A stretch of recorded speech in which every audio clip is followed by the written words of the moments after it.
Good morning everyone, welcome to my channel. आज है 30th of October और रोज़ की तरह आज के सेशन की शुरुआत हम करेंगे इंपॉर्टेंट डे से। वीडियो काफ़ी इन्फॉर्मेटिव रहने वाला है, इसलिए सेशन को एंड तक ज़रूर देखना। अगर अभी तक आपने मेरे चैनल को सब्सक्राइब नहीं किया है तो प्लीज़ मेरे चैनल को सब्सक्राइब कीजिए, वीडियो को लाइक और शेयर कीजिए। So let's start. World stroke day. So friends, 29 of October को हमने ऑब्जर्व किया world stroke day. World stroke day जो है हर साल 29 अक्टूबर को ऑब्जर्व किया जाता है। इस दिन को ऑफिशियली एस्टेब्लिश किया गया था 2004 में वर्ल्ड स्ट्रोक ऑर्गेनाइजेशन के द्वारा। 2025 की वर्ल्ड स्ट्रोक डे की थीम रही एवरी मिनट्स काउंट, जिसमें कि एम्फेसाइज किया गया urgency of recognising stroke symptoms and acting fast to save lifes. Stroke की अगर हम बात करें तो ये एक तरह की मेडिकल इमरजेंसी है जिसमें कि ब्लड फ्लो जो होता है वो ब्रेन वेसल्स में ब्लड फ्लो यहाँ पे ब्लॉक हो जाता है, जिससे ब्लॉक हो जाता है या फिर जो ब्लड वेसल्स होती है वो बर्स्ट हो जाती है। स्ट्रोक की वजह से जो है पैरालिसिस हो जाता है, स्पीच प्रॉब्लम्स हो जाती है और इवन यहाँ पर डेथ भी हो जाती है। स्ट्रोक की अगर हम बात करें तो 3 टाइप्स के स्ट्रोक्स होते हैं, जिसमें आ जाता है इस्केमिक स्ट्रोक, हेमरेजिक स्ट्रोक और ट्रांजिएंट इस्केमिक स्ट्रोक। इस्केमिक जो स्ट्रोक है इसमें जो है जो ये मोस्ट कॉमन टाइप का स्ट्रोक होता है, इसमें जो है ये ब्लड फ्लो जो है वो ब्लॉक हो जाता है। हेमरेजिक जो स्ट्रोक होता है इसमें जो है ब्लीडिंग हो जाती है ब्रेन में। और जो ट्रांजिएंट इस्केमिक अटैक जो होता है इसमें जो है टेम्परेरी ब्लॉकेज हो जाती है और इसको हम मिनी स्ट्रोक के नाम से भी जानते हैं। अगर स्ट्रोक को जो है आपको पता लगाना है कि किसी इंडिविजुअल को स्ट्रोक या अटैक हो रहा है तो इसको फास्टली रिकॉग्नाइज करने के लिए जो है एक फास्ट टेस्ट होता है, जिसमें कि जिसे कि आप पता लगा सकते हैं। अगर इस फास्ट टेस्ट की अगर हम देखें तो इसमें एफ स्टैंड करता है फेस ड्रॉपिंग का। मतलब जो भी इंडिविजुअल होगा जिसको कि स्ट्रोक आ रहा है उसका जो है फेस होगा वो ड्रॉप हो जाएगा, लूज पड़ जाएगा। आर्म्स जो होगी उसकी जो है वीकनेस हो जाएगी आर्म्स में। आर्म्स जो है उसकी काफ़ी कमज़ोर फील करेगी। इसके अलावा जो है इस उसको जो है स्पीच प्रॉब्लम्स हो जाएगी, बोलने में दिक्कत आएगी। और उस समय जो है आप पता लगा सकते हैं कि कोई इमरजेंसी हो रही है और उसको आप इमीडिएटली इमरजेंसी हेल्प प्रोवाइड कर सकते हैं। आयुष मिनिस्ट्री जो हमारी है वो स्ट्रोक केयर के लिए हॉलिस्टिक अप्रोच यहाँ पे फॉलो करता है, जिसमें कि कुछ प्रिवेंटिव मेजर्स बताए गए हैं स्ट्रोक के रिगार्डिंग। इसमें जो है वो कि स्ट्रोक को कैसे प्रिवेंट किया जा सकता है, तो इसमें आप मैनेज कर सकते हैं ब्लड प्रेशर को, कोलेस्ट्रॉल को और स्ट्रेस को। रिकवरी के लिए जो है थेरेपीज़ यूज़ की जा सकती है लाइक पंचकर्मा, मसाज और योगा। रिहेबिलिटेशन की अगर हम बात करें तो इसमें जो है अपने जो मूवमेंट्स होते हैं उसको इम्प्रूव किया जा सकता है। स्पीच और इमोशनल हेल्थ को जो है रिहेबिलिटेशन से इम्प्रूव किया जा सकता है। लाइफस्टाइल जो चेंज होते हैं like healthy diet, regular exercise और मेडिटेशन से जो है वो हम स्ट्रोक को प्रिवेंट कर सकते हैं। Now another news is from obituary section. So British actress है पूर्णिला स्केल्स, उनकी जो है यहाँ पे डेथ हो गई है at the age of 93। British actress Prunella Scales, जो कि अपने बेस्ट रोल जो उन्होंने प्ले किया था सिबिल फॉल्टी में, ठीक है ना, फॉल्टी टावर्स में, उसके लिए वो जानी जाती थी, उसके लिए वो काफ़ी फेमस हुई थी। उनकी जो है यहाँ पे 93 की एज में डेथ हो गई है लंदन में 27 ऑफ अक्टूबर को। ठीक है, काफ़ी टाइम से जो है वो डिमेंशिया से यहाँ पे ग्रसित थी, लगभग एक डिकेड से। और जो है 27 अक्टूबर 2025 को उनकी डेथ हो गई है।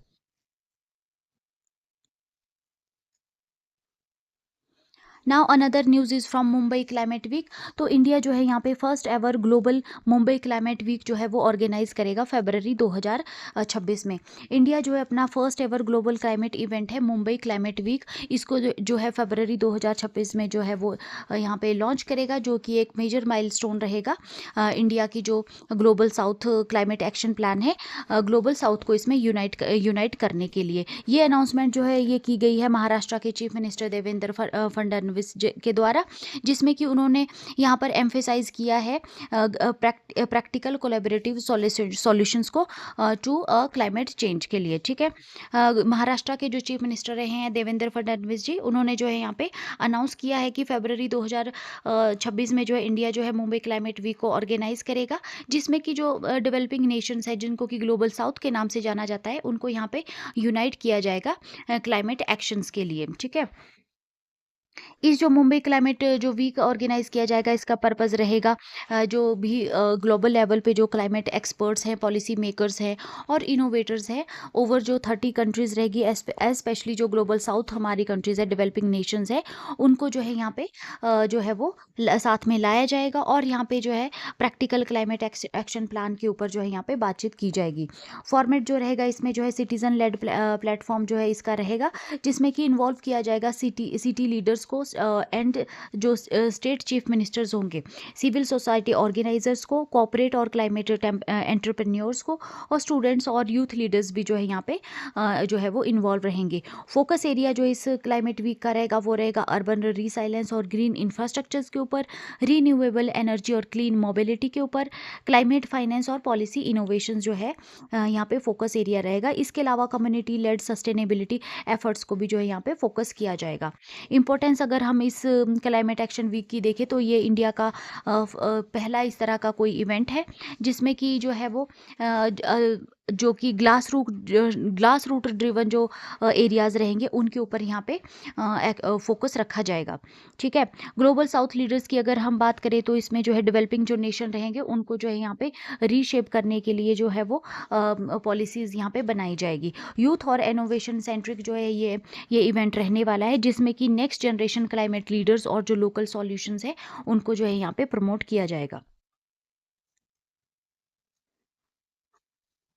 Now another news is from award section. So James Anderson जो है उनको जो है यहाँ पे नाइटहुड की जो है यहाँ पे नाइटहुड से सम्मानित किया गया है फॉर सर्विसेज टू क्रिकेट। सो 28 अक्टूबर 2025 को जेम एंडरसन जो कि इंग्लैंड के लीजेंडरी फास्ट बॉलर रहे हैं, उनको जो है यहाँ पे नाइटहुड की जो है नाइटहुड से सम्मानित किया गया प्रिंस एन्स के द्वारा।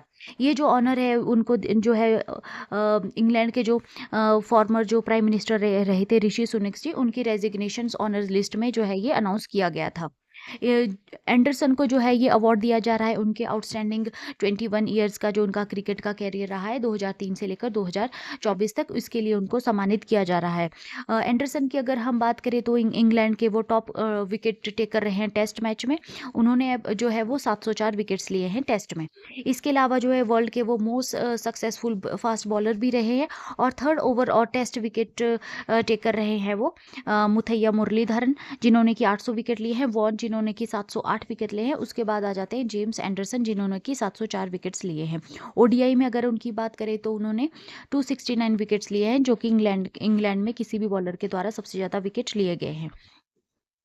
नाइटहुड की अगर हम बात करें तो ये टॉप सिविलियन ऑनर है जो कि ब्रिटिश मोनार्च के द्वारा दिया जाता है। ये अवार्ड जो है एक्सेप्शनल सर्विसेज के लिए दिया जाता है स्पोर्ट्स में, आर्ट्स में, साइंस और पब्लिक लाइफ में। ठीक है, इसमें जो रेसिपिएंट होता है उनको टाइटल दिया जाता है सर का और डेम का।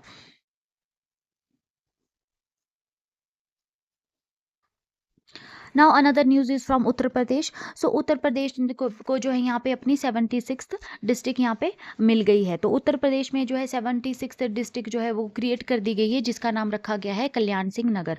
29 अक्टूबर 2025 को उत्तर प्रदेश गवर्नमेंट ने यहाँ पे अनाउंस किया है creation of a new district, जिसका नाम रखा जाएगा Kalyan Singh Nagar in the honour of former chief minister Kalyan Singh.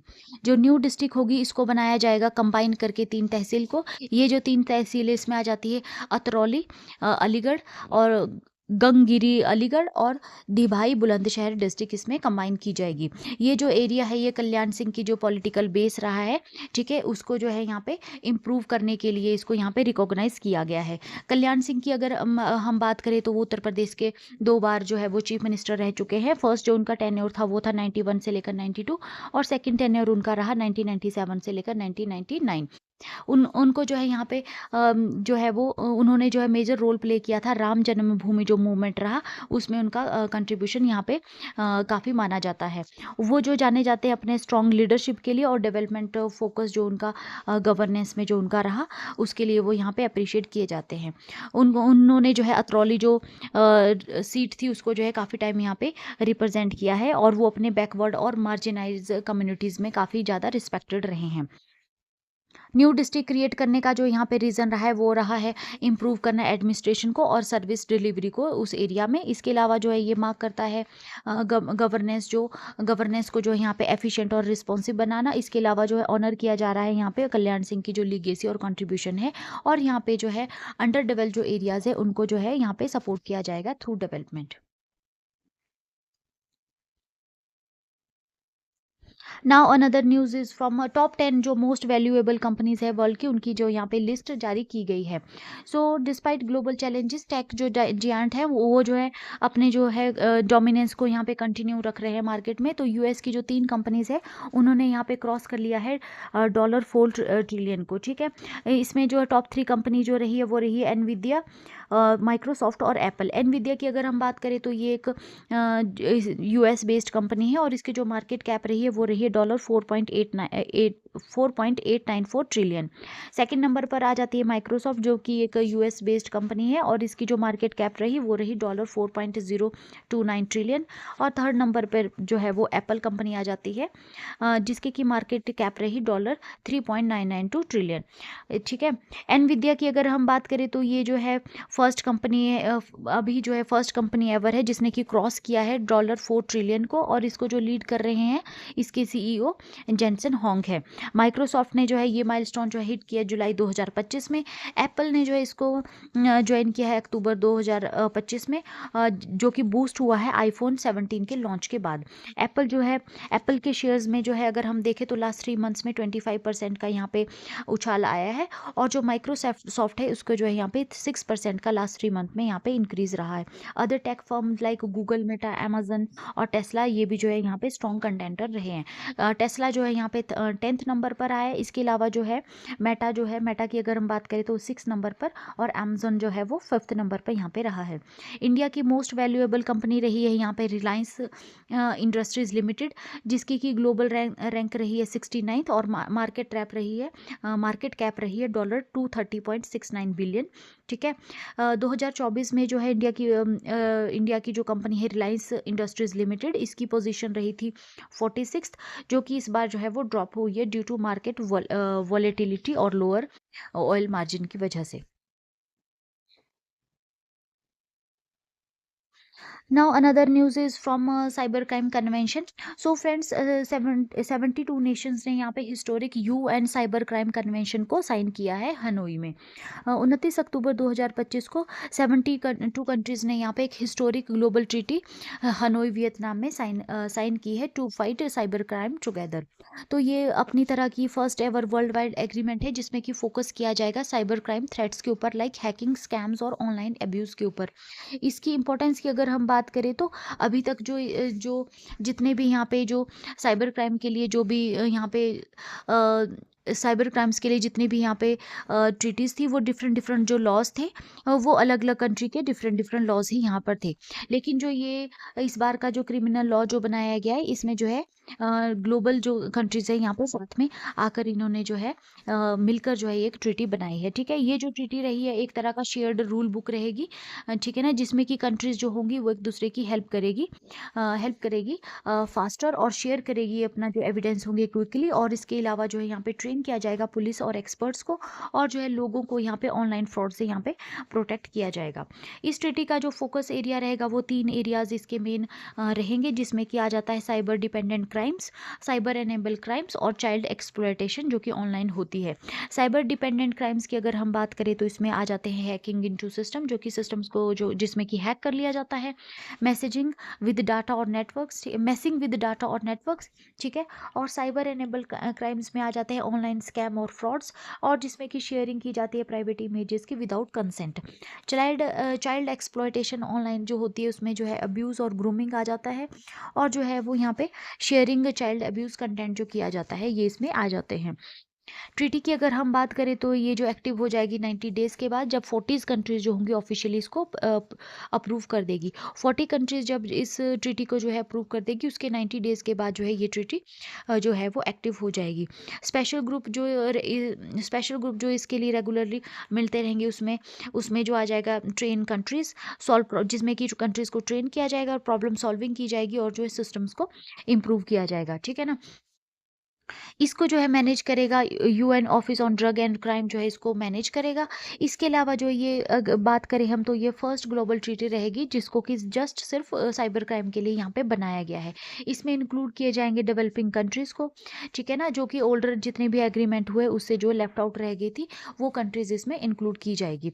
इसमें जो हेल्प की जाएगी कंट्रीज़ को, ठीक है, ट्रेनिंग प्रोवाइड करवाई जाएगी और टूल्स प्रोवाइड करवाए जाएंगे। और इसके अलावा जो है यहाँ पे इंटरनेशनल जो इन्वेस्टिगेशंस है उनको जो है फास्टर और क्लीनर बनाया जाएगा।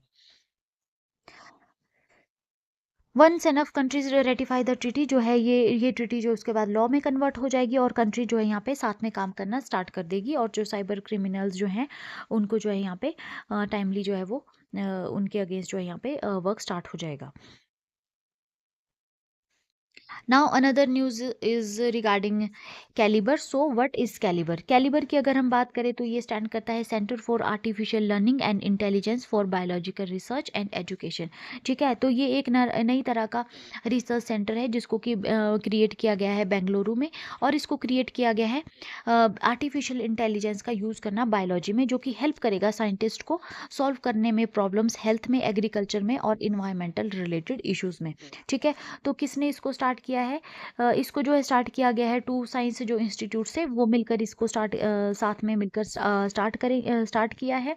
ये जो इंस्टीट्यूट आ जाता है इसमें आ जाता है national centre for biological science और international centre for theoretical science. ठीक है, ये दोनों जो इंस्टीट्यूट है ये पार्ट है Tata institute of fundamental research का, और इसके लिए जो है 25 करोड़ रुपए जो यहाँ पे डोनेशन दी गई है विशाल गुप्ता और दीपशिखा गुप्ता के द्वारा, जो कि रीड इंडिया कंसल्टेंटी प्राइवेट लिमिटेड के यहाँ पे जो है वो रीड इंडिया कंसल्टेंटी प्राइवेट ग्रुप जो है उससे यहाँ पे रिलेटेड है विशाल गुप्ता और दीपशिखा गुप्ता। कैलिबर की अगर हम बात करें तो ये बिल्ड करेगा एआई टूल को स्पेशली जो कि डिज़ाइन किया गया है इंडिया के यूनिक चैलेंजेस को, लाइक बायोडाइवर्सिटी और डिजीज और क्लाइमेट से रिलेटेड। इसमें जो है ट्रेन किया जाएगा स्टूडेंट्स को और यंग रिसर्चर्स को how to use AI in biology, और क्रिएट किया जाएगा न्यू जॉब्स को और फेलोशिप्स को साइंटिस्ट के लिए। ये जो है इंडिया हेल्प करेगा इंडिया को ग्लोबल लीडर बनने में एआई पावर्ड बायोलॉजिकल रिसर्च में। कैसे ये वर्क करेगा? तो इसमें जो है एनसीबीएस जो होगा वो जो है यहाँ पे डीप नॉलेज जो बायोलॉजी की होगी, ठीक है ना, वो यहाँ पे उसको जो है यहाँ पे शेयर करेगा, और आईसीटीएस जो होगा वो यहाँ पे ऐड करेगा स्ट्रॉन्ग स्किल्स इन मैथ और कंप्यूटर साइंस में। टुगेदर जो है दोनों साथ में जो है वो क्रिएट करेंगे स्मार्ट एआई सिस्टम को, जो कि प्रिडिक्ट करेगा डिजीज आउटब्रेक को, इम्प्रूव करेगा फार्मिंग को और अंडरस्टैंड करेगा ब्रेन को और प्रोटेक्ट करेगा नेचर को। ठीक है, इस तरह से जो है ये दोनों इंस्टीट्यूट मिलकर यहाँ पे काम करेंगे। एनसीबीएस जो होगा वो बायोलॉजी रिलेटेड जो इन्फॉर्मेशन होगा, ठीक है, और जो आईसीटीएस होगा वो स्किल जो मैथ और कंप्यूटर साइंस से रिलेटेड होगी वो यहाँ पे प्रोवाइड करेगी। ठीक है,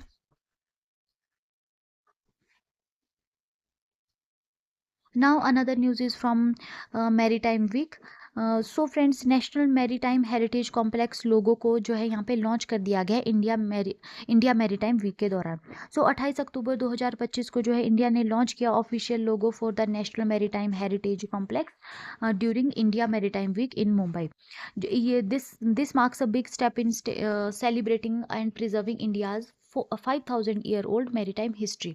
तो फ्रेंड्स 28 अक्टूबर 2025 को जो है इंडिया ने नेशनल मैरीटाइम हेरिटेज कॉम्प्लेक्स के लिए जो है ऑफिशियल लोगो जो है इंडिया मैरीटाइम वीक जो कि मुंबई में आयोजित किया जा रहा था उस दौरान जो है लॉन्च कर दिया है। इसमें जो है इंडिया की जो 5000 साल पुरानी जो मैरीटाइम हिस्ट्री है इसको यहाँ पे सेलिब्रेट और प्रिजर्व किया जाएगा। नेशनल मैरीटाइम हेरिटेज कॉम्प्लेक्स की अगर हम बात करें तो ये एक कल्चर और एजुकेशनल प्रोजेक्ट है जिसको कि लोथल गुजरात में जो है बनाया जा रहा है, जो कि वर्ल्ड का ओल्डेस्ट डॉकयार्ड रहा है।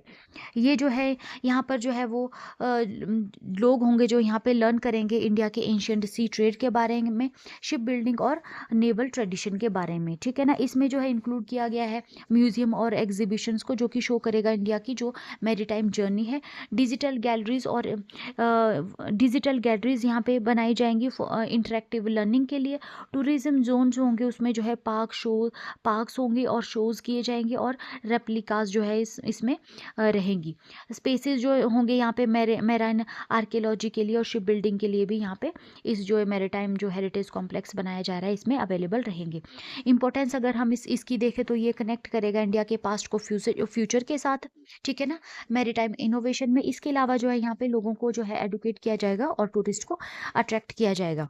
ये सपोर्ट करेगा हमारा इंटरनेशनल जो पार्टनरशिप है लाइक कंट्रीज़ के साथ, लाइक नीदरलैंड। इसके अलावा जो है यहाँ पे प्रमोट किया जाएगा इको फ्रेंडली शिपिंग को through green and digital sea corridor के, ठीक है।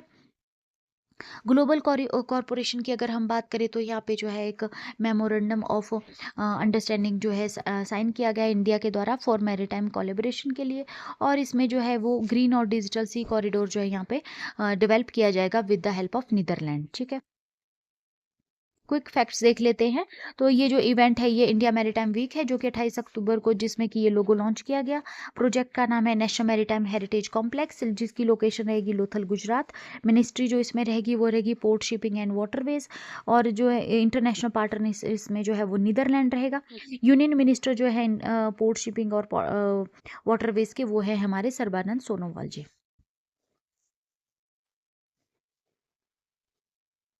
So friends, another news is from Paytm. So Paytm enables UPI for NRI with foreign numbers.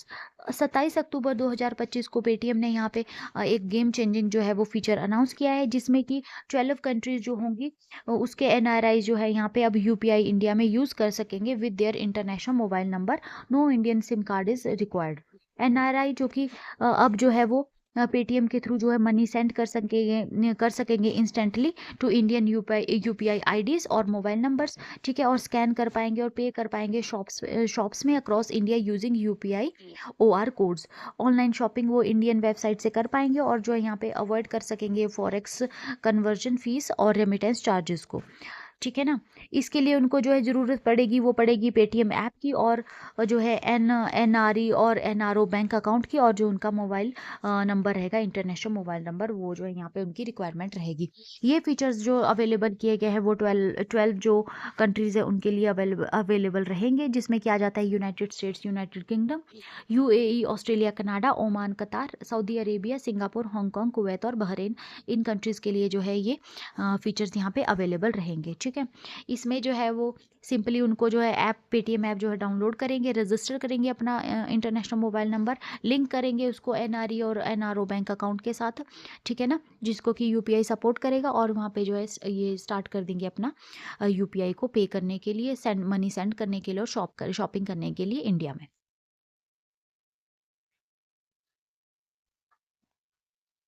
Now another news is from CPSC. So government plans to new Ratna categories for CPSCs. So friends, Indian government जो है यहाँ पे update करेगी और improve करना चाहेगी अपनी ranks को मैनेज करने के लिए सेंट्रल पब्लिक सेक्टर एंटरप्राइजेस में, ठीक है ना। इसमें जो है वो जो कंपनीज जो कि ओन की जाती है सेंट्रल गवर्नमेंट के द्वारा, उनमें जो है 2 न्यू रत्ना कैटेगरीज को जो यहाँ पे ऐड करने की जो है वो प्लानिंग की जा रही है, ठीक है, ताकि जो है कंपनीज को जो है मॉडर्न और एफिशिएंट और फ्यूचर रेडी यहाँ पे बनाया जा सके। सीपीएससी की बात अगर हम करें तो ये जो है कंपनीज होती है जहाँ पर कि हमारी जो सेंट्रल गवर्नमेंट होती है उनकी जो है एटलीस्ट 51% जो है इक्विटी रहती है डायरेक्टली और थ्रू अदर सीपीएससी।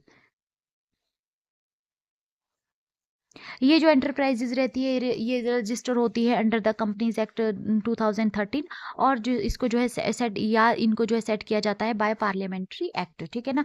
ये वर्क करती है इंपॉर्टेंट एरियाज में लाइक एनर्जी, डिफेंस, इंफ्रास्ट्रक्चर और ट्रांसपोर्ट में, और इसके अलावा जो है हेल्प प्रोवाइड करती है इंडिया की जो इकोनॉमी है और प्रोवाइड करती है यहाँ पे पब्लिक सर्विसेज, ठीक है, सीपीएसएस जो होती हैं। करंटली अगर हम देखें तो इंडिया में जो है वो 3 तरह की जो है CPSE central public sector enterprises की कैटेगरी है, जिसमें महारत्ना, नवरत्ना और मिनी रत्ना आ जाती है। महारत्ना की अगर हम बात करें तो इंडिया की जो 14 कंपनीज है वो महारत्ना की कैटेगरी में आती हैं, 26 कंपनी जो है नवरत्ना की कैटेगरी में आती है, और 74 कंपनीज जो है यहाँ पे मिनी रत्ना की कैटेगरी में आती है, ठीक है ना। तो गवर्नमेंट का जो प्लान है, गवर्नमेंट चाहती है कि जो ये सीपीएससीज है इनको जो है मोर कॉम्पिटिटिव बनाया जा सके ग्लोबली। फोकस जो किया जा सके वो गुड लीडरशिप और गवर्नेंस पे किया जा सके, और जो है यहाँ पे मनी का जो वाइजली जो है यहाँ पे इन्वेस्ट किया जा सके, और स्मार्टली जो है यहाँ पे मनी को इन्वेस्ट किया जा सके। यहाँ पे जो है फॉलो किया जाएगा सस्टेनेबल बिजनेस प्रैक्टिसेस को, जो कि अलाइन कराएगा इंडिया का जो विजन है 2047 का, ठीक है ना। ठीक है। और इसमें जो है वो 10 जो मेंबर कमेटी रहेगी बनाई गई है, जिसको कि लीड कर रहे हैं हमारे कैबिनेट सेक्रेटरी जो है टीवी सोमनाथन जी, ठीक है ना। और जो है वो इसमें जो भी इसमें रिवाइव करेंगे चेंजेस को, और ये जो रिपोर्ट होगी वो एक्सपेक्ट किया जा रहा है कि वो यूनियन बजट जो 2026-27 का होगा उसके दौरान जो है, या उससे पहले जो है ये रिपोर्ट उनके द्वारा सबमिट कर दी जाएगी। इम्पैक्ट इसका क्या रहेगा, CPSEs को जो है यहाँ पे प्रिपेयर किया जाएगा फ्यूचर चैलेंजेस के लिए। न्यू कैटेगरीज जो होगी, जो उनको जो है वो आइडेंटिफाई करेगी और सपोर्ट करेगी टॉप परफॉर्मिंग कंपनीज को। फोकस जो इसमें रहेगा वो दिया जाएगा एनर्जी टेक्नोलॉजी और इंफ्रास्ट्रक्चर के ऊपर, ठीक है ना। और यहाँ पे एनकरेज किया जाएगा इनोवेशन, एफिशिएंसी और ग्लोबल पार्टनरशिप को यहाँ पे एनकरेज किया जाएगा, ठीक है। Now another news is from Indian Army. So Indian Army to get first indigenous software defined radios. So अक्टूबर 2025 में जो है इंडियन आर्मी ने यहाँ पे जो है एक कॉन्ट्रैक्ट साइन किया है, जिसमें कि वो बाई करेगी first ever indigenously developed software defined radios को, ठीक है ना, जो कि एक बड़ा स्टेप रह गया सिक्योर करने में और मॉडर्न मिलिट्री कम्युनिकेशन में। सॉफ्टवेयर डिफाइंड रेडियोज़ जो है ये एक तरह के स्मार्ट कम्युनिकेशन डिवाइसेज होते हैं, ठीक है ना, जो कि जिनका की फंक्शन रहता है कंट्रोल करना सॉफ्टवेयर को इंस्टेड ऑफ फिक्स्ड हार्डवेयर, ठीक है ना। हार्डवेयर की बजाय यहाँ पे वो सॉफ्टवेयर को यहाँ पे कंट्रोल करते हैं सॉफ्टवेयर डिफाइंड रेडियोस। इसका मतलब है कि जो रेडियोस जो होते हैं उनको जो है आप स्विच कर सकते हैं डिफरेंट सिग्नल्स में और प्रोटोकॉल्स में इजीली। इसके अलावा जो है वर्क करते हैं वो वेरियस प्लेटफॉर्म्स और सर्विसेज में, ठीक है ना, और वो अडेप्ट रहते हैं बेटर फास्ट चार्जिंग के लिए और बैटलफील्ड, किसी भी तरह की जो बैटलफील्ड कंडीशन होगी उसके लिए जो ये अडेप्ट रहते हैं। न्यू जो सॉफ्टवेयर डिफाइंड रेडियोज़ हैं, ये जो सपोर्ट करेंगे हाई स्पीड डाटा को और मोबाइल एडहॉक नेटवर्क जो रहते हैं। इसके अलावा जो ये अलाउ करेंगे सोल्जर्स को to stay connected even while moving चलते हुए भी जो है सोल्जर्स जो है इन सॉफ्टवेयर डिफाइंड रेडियोज़ के थ्रू कनेक्ट रहेंगे। इसको जो है डेवलप किया जा रहा है DRDO के द्वारा, और इसको जो मैन्युफैक्चर है वो मैन्युफैक्चर करेगी इसको भेल यानी भारत इलेक्ट्रॉनिक्स लिमिटेड। IRSA की अगर हम बात करें तो इंडिया ने जो है क्रिएट किया है यहाँ पे अपना इट्स ओन SDR स्टैंडर्ड, जिसको कि IRSA के नाम से यहाँ पे नाम दिया गया है, जिसका मतलब है इंडियन रेडियो सॉफ्टवेयर आर्किटेक्चर, ठीक है। तो इंडिया ने यहाँ पे अपना ये सॉफ्टवेयर डिफाइंड रेडियो जो है सिस्टम यहाँ पे क्रिएट किया है IRSA के नाम से, और इसका ये वर्जन 1 रहेगा। ये इंश्योर करेगा ऑल SDR जो कि फॉलो करेंगे कॉमन स्ट्रक्चर को, इजी सॉफ्टवेयर इसमें अपग्रेड्स रहेगी, बेटर ऑपरेबिलिटी रहेगी डिवाइसेस के बीच में, और जो है फ्यूचर प्रूफिंग और एक्सपोर्ट पोटेंशियल को यहाँ पे ये बूस्ट करेगा। इंपॉर्टेंस अगर देखें हम इसकी डिफेंस में, तो ये सिक्योर करेगा नेटवर्क को, कम्युनिकेशन को आर्मी यूनिट्स के बीच में। इसके अलावा जो है फॉरेन जो टेक कंपनीज है उनके ऊपर ये हमारी डिपेंडेंस को रिड्यूस करेगा, और ये जो यहाँ पे अपग्रेड करेगा और मेंटेनेंस को यहाँ पे अपग्रेडेशन को ईजियर बनाएगा, सपोर्ट करेगा इंडिया का जो गोल है सेल्फ रिलायंस का डिफेंस सेक्टर में। इंडस्ट्रीज में अगर हम इसकी इंपॉर्टेंस की बात करें तो ये बूस्ट करेगा इंडिया का जो कॉन्फिडेंस है इंडियन मैन्युफैक्चरिंग में। इसके अलावा जो है यहाँ पे ये एनकरेज करेगा कोलेबोरेशन बिटवीन DRDO, भेल, एकेडमिया और अदर जो प्राइवेट फर्म्स है, ठीक है ना। इसके अलावा जो है हम इसमें एक्सपोर्ट भी कर सकते हैं अपने जो हमारे फ्रेंडली नेशंस हैं, ठीक है ना, उनको जो है हम इसको एक्सपोर्ट भी कर सकते हैं। Now another news is from third Pravasi Parichay festival. So friend, Indian embassy जो है रियाद में, उन्होंने जो है यहाँ पे इनॉग्रेट किया है थर्ड एडिशन ऑफ द प्रवासी परिचय फेस्टिवल का, जो कि एक वाइब्रेंट सेलिब्रेशन है इंडिया के कल्चर हेरिटेज की। और ये जो फेस्टिवल है ये स्टार्ट हो गया है अक्टूबर 28 से, और ये चलेगा 3 नवंबर 2025 तक। प्रवासी परिचय की 2025 की अगर हम बात करें तो इसकी ड्यूरेशन रहेगी 28 अक्टूबर से लेकर 3 नवंबर तक। लोकेशन रहेगी इसकी रियाद, सऊदी अरेबिया, और इसको जो है ऑर्गेनाइज किया जा रहा है embassy of India in collaboration with Indian diaspora association. Theme जो इसकी रहेगी वो रहेगी celebrating India's culture diversity. Culture significance अगर हम देखें तो ये कॉन्साइड करेगा इंडिया का जो नेशनल यूनिटी डे है 31 अक्टूबर को, जो ऑब्जर्व किया जाएगा ऑनरिंग सरदार वल्लभ भाई पटेल को ऑनर करते हुए, और ये जो है री इन्फोर्स करेगा message of unity in diversity. इसके अलावा जो है ये सर्व करेगा as a culture bridge between India and Saudi Arabia, और स्ट्रेंथ करेगा हमारे बायलेटरल टाइज को through soft diplomacy.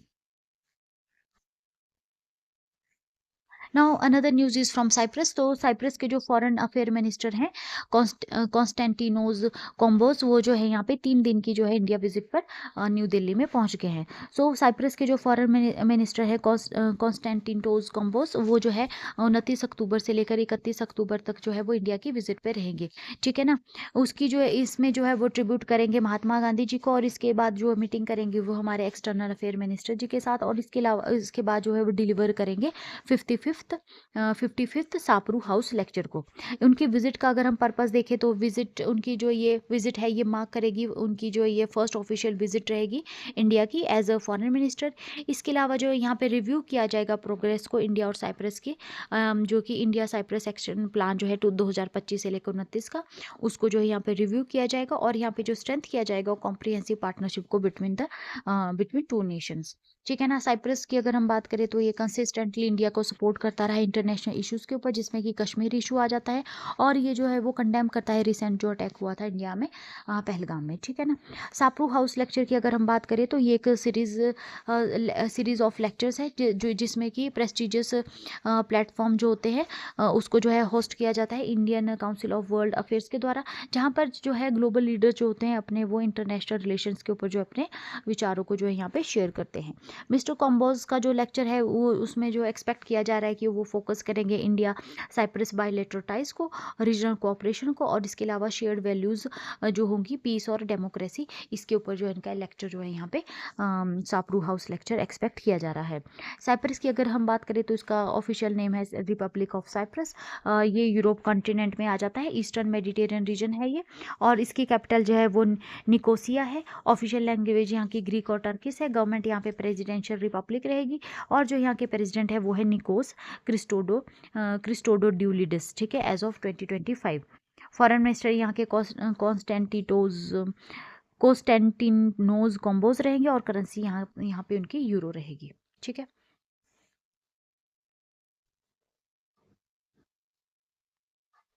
Now another news is from sports section. So Punjab के जो नामित वीर सिंह वालिया है वो जो है इंटरनेशनल मास्टर बन गए हैं चेस में।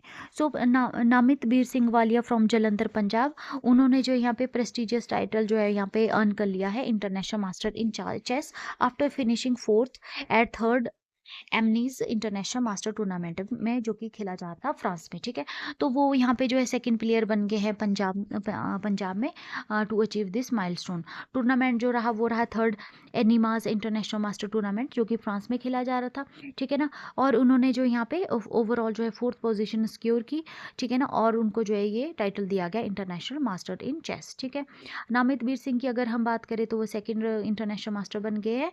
इससे पहले जो दुष्यंत शर्मा जो कि फर्स्ट इंटरनेशनल मास्टर रहे पंजाब से इन February 2022, ठीक है। नाउ फ्रेंड्स, इसके साथ ही हमारा आज का ये सेशन कंप्लीट होता है। अब हम डिस्कस कर लेते हैं most important one liner questions को। So first question is what does ICWA stand for. What does ICWA stands for. तो ICWA का जो यहाँ पे फुल फॉर्म है वो है Indian council of world affairs, ठीक है, Indian council of world affairs. Now another question is who became Punjab second international master in chess. Very important question. तो पंजाब से जो है second international master in chess कौन बने हैं? नामित वीर सिंह वालिया, ठीक है, नामित वीर सिंह वालिया। और फर्स्ट कौन से? Dushyant Sharma. What is the name of the culture festival launch by Indian embassy in Riyadh. कौन सा जो है कल्चर इवेंट है इंडियन एम्बेसी द्वारा जो लॉन्च किया गया है रियाद में? तो प्रवासी परिचय। कौन सा एडिशन था? थर्ड एडिशन था प्रवासी परिचय फेस्टिवल का। Now another question is what is the name of new district created in Uttar Pradesh. Uttar Pradesh में जो है एक नई 76 डिस्ट्रिक्ट क्रिएट की गई, उसका क्या नाम रखा गया है? कल्याण सिंह नगर, ठीक है, Kalyan Singh Nagar. Now another question is where is third Pravasi Parichay festival is being held. ठीक है, तो ये काफ़ी इंपॉर्टेंट रहेगा फ्रेंड्स, ये क्वेश्चन काफ़ी इंपॉर्टेंट रहेगा। तो कहाँ पे ऑर्गेनाइज किया जा रहा है ये? रियाद सऊदी अरेबिया में जो है 3rd प्रवासी परिचय फेस्टिवल जो है वो ऑर्गेनाइज किया जा रहा है। Now last question is, which Indian digital payment और financial service company offers UPI for NRI with foreign numbers? Very important question.